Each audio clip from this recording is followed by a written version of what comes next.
All right, guys, Fuller coming to you with another video. I know I've been gone for a little while since the Terrence Crawford fight, but when you're building a new life in a new place and you have to do many things, then yeah, sometimes it becomes hard to record in YouTube.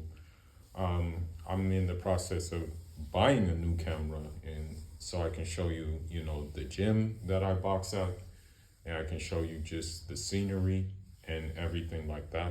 Inshallah, I'll be doing it soon. Inshallah, you know. So what I want to speak about though, however, is, I was just thinking about this as well. I was just kind of thinking about this and, they have parallels. And I was just thinking about the parallels between Islam Makachev and Jaron Ennis. Um, we're just coming off of a weekend where Islam Makachev, he dominated the guy, I believe his name is JDM. He dominated him from pillar to post. I mean, when you look at the statistics, he outstruck him. He did takedowns on him more than JDM had an answer for. And the thing is that MMA, we have to understand that MMA is what they call mixed martial arts. So therefore, the martial arts are going to be mixed. You're going to have a combination. Some people are better at striking. Some people are better at grappling. Some people do a little bit of both. Some people are just all around great mixed martial artists, right? So of course, you have the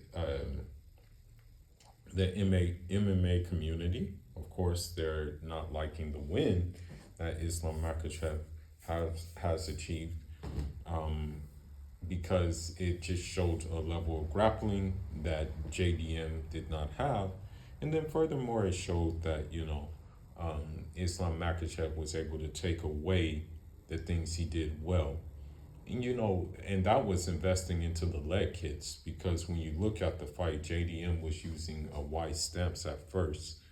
And he was trying to basically put his foot, put his lead foot, I want to say outside of Islam Makachev's lead foot, so he can get closer without getting hit.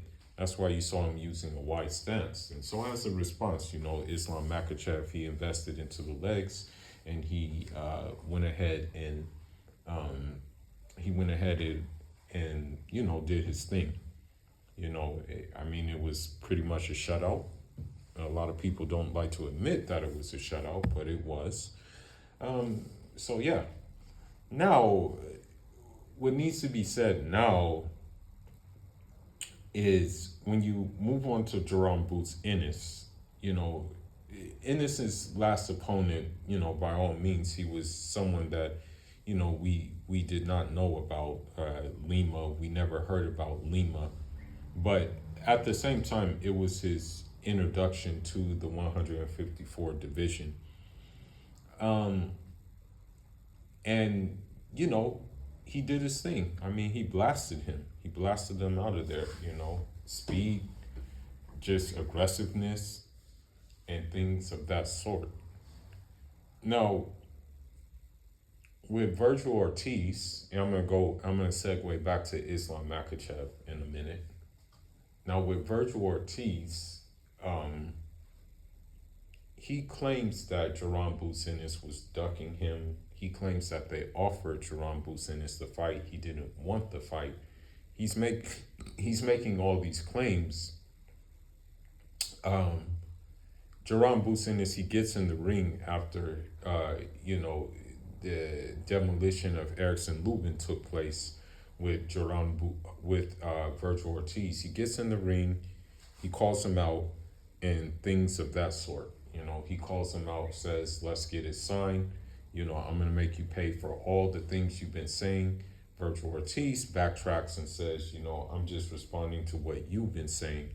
And so, you see Virgil Ortiz, he's just kind of like, I want to say, just yapping about. Then after the fight, Virgil Ortiz, he says that, oh, I want to fight Earl Spence. So you want to fight an inactive, you want to fight an inactive, Earl Spence, who hasn't fought for, I believe, 2 years or even more than 2 years, who would probably need a tune-up to even fight anyway, and you want to fight a Earl Spence who, he may not even be, for example, he may not even be wanting to fight anymore. We don't know what's going on in Earl Spence's head. You called out Terrence Crawford. I mean, I think Terrence Crawford offered you the fight, but you turned it down.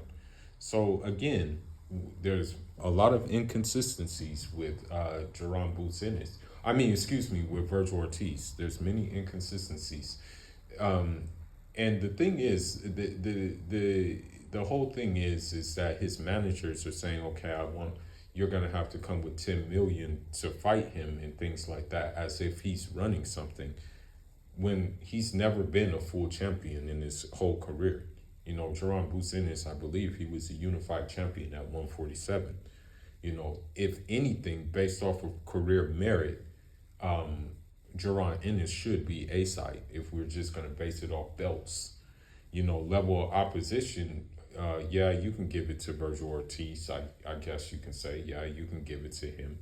But I believe Virgil Ortiz is, yes, Erickson Lubin was an impressive win, and also as was I want to say the Israel Madrimov win. Yes, they were impressive, but to be honest, he didn't really look that good against Madrimov. He really didn't look that good. It looked like he was just kind of just trying to put pressure on him, and it didn't look that good. But the thing is that with Boots Ennis, he can do everything that Virgil Ortiz can do, right? And he can do it faster. That's the whole thing. When you look at Islam Makachev, he did everything JDM usually does, but he did it more strategic. He chose his points of striking. He didn't just go out and just, go head first and then put himself in the range of fire. He was very strategic about how he was striking. But when we move to Islam Makachev, we see one person who has Virgil Ortiz-like tendencies, or I would even say more so like Conor McGregor-like tendencies, and that's Ilya Topuria. The thing is about Ilya Topuria, after the fight, he said he blamed JDM for not training a full camp of grappling. And the thing is that when you look at it, a full camp of grappling may have not even made a difference between JDM and Islam Makachev. Another thing too is that Ilya, he said, I'm more convinced I'll put Islam Makachev to sleep. But it's kind of odd that he's been using Islam Makachev's name to chase clout, like how Virgil Ortiz used Jaron Ennis's name because he was allegedly ducking him to chase clout. And it's funny that Ilya Topuria, he wants nothing to do with I want to say Arman Sarukian, Arman Sarukian, let's be honest, he has been inactive himself, but I believe he is the number one contender for the title, if I'm not mistaken. He doesn't even acknowledge his, he doesn't even acknowledge, I want to say, Arman Sarukian at all. Arman Sarukian trolls him and everything like that. You know what I'm saying? Like he does that, you know. Uh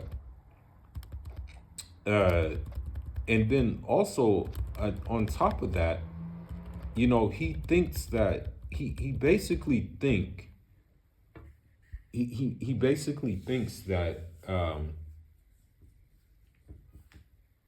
that his amateur boxing, I won't even call it professional boxing, he thinks that his amateur boxing is going to make a difference between, like in Islam Makachev's case, or even, you know, the thing is he wants to fight. He wants to do what Virgil Ortiz wants to do. He wants to fight a, you know, a war torn Justin Gaethje, okay, or he wants to fight an easier Paddy Pimblett versus fighting an Armin Sarukian. And then I guarantee you that by the time the fight is signed, sealed, and delivered, or something like that, if a fight between Islam Makachev gets signed, sealed, and delivered, I guarantee you he'll find an excuse or something to not fight him. I'm willing to put money on it. Okay, this guy, you know, I hate to say it, but he gets on my nerves. He really gets on my nerves. And who gets on my nerves more are the MMA pundits who actually support his craziness. You actually have one guy, what's his name, Ariel Harani or something, trying to edge on Terrence Crawford to fight him in a boxing match. What is Terrence Crawford going to gain from fighting that man in a boxing match? Absolutely nothing. As a matter of fact, if Terrence Crawford fought him in a boxing match, you will have some boxing fans even saying, who's Ilya Topuria? I've never heard of this guy before. It's like, you're not that guy, bro. The difference between what Floyd Mayweather did with Conor McGregor, I mean, people heard of Conor McGregor. You know, boxing pundits kind of heard of him. You know, he was already familiar and around boxing and everything like that. So, yeah, bro, like, nobody's ever heard of you, bro. That's the thing. To me, unfortunately, he suffers from little man complex, you know. That's just my personal opinion, is that this guy has like little man complex. He's just not really, I'm just saying, bro, like you know, he's just a weirdo, man. You know? So with this being said, we go back to Boots Ennis, and you can tell that Boots wanted smoke. I mean, he pulled up to he pulled up to, I want to say, even Jamel Charlo.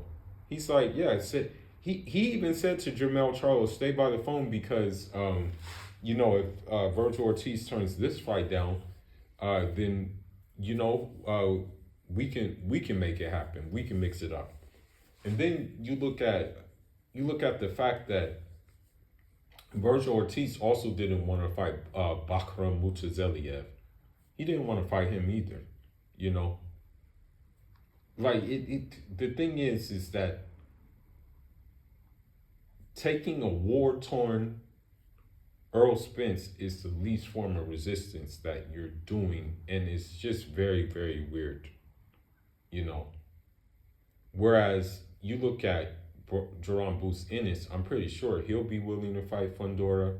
I'm pretty sure he'll be willing to fight Jamel Charlo. I'm pretty sure he'll be willing to fight Barkram Mutazelia, but Barkram, he already has a fight right now. And then you look at, I want to say, you look at, who else? You look at Islam Makachev, and I'll end this video on this note. You look on Islam Makachev, and he willing to fight Kamaru Usman. And let's be real. Although Kamaru Usman is like battle tested, you know, we've probably seen the best of Kamaru Usman in the past, But let's not forget his fight with Kamzat Shemaev.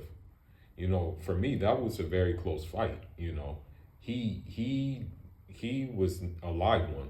You know, so that opponent is even better than what Virgil Ortiz is looking to do or what Ilya Topuria is looking to do. So the common denominator between I want to say Islam Makachev and Jaron Ennis is that they're willing to fight the best, right? But sometimes the best isn't willing to fight them, or the so-called best is not willing to fight them, and sometimes the so-called best will use their name for clout. Normal thing. But with this being said, I'm gonna sign out now. Full signing out, and Jarama. Let me know what you guys want me to cover. I'll have some more product reviews soon, inshallah.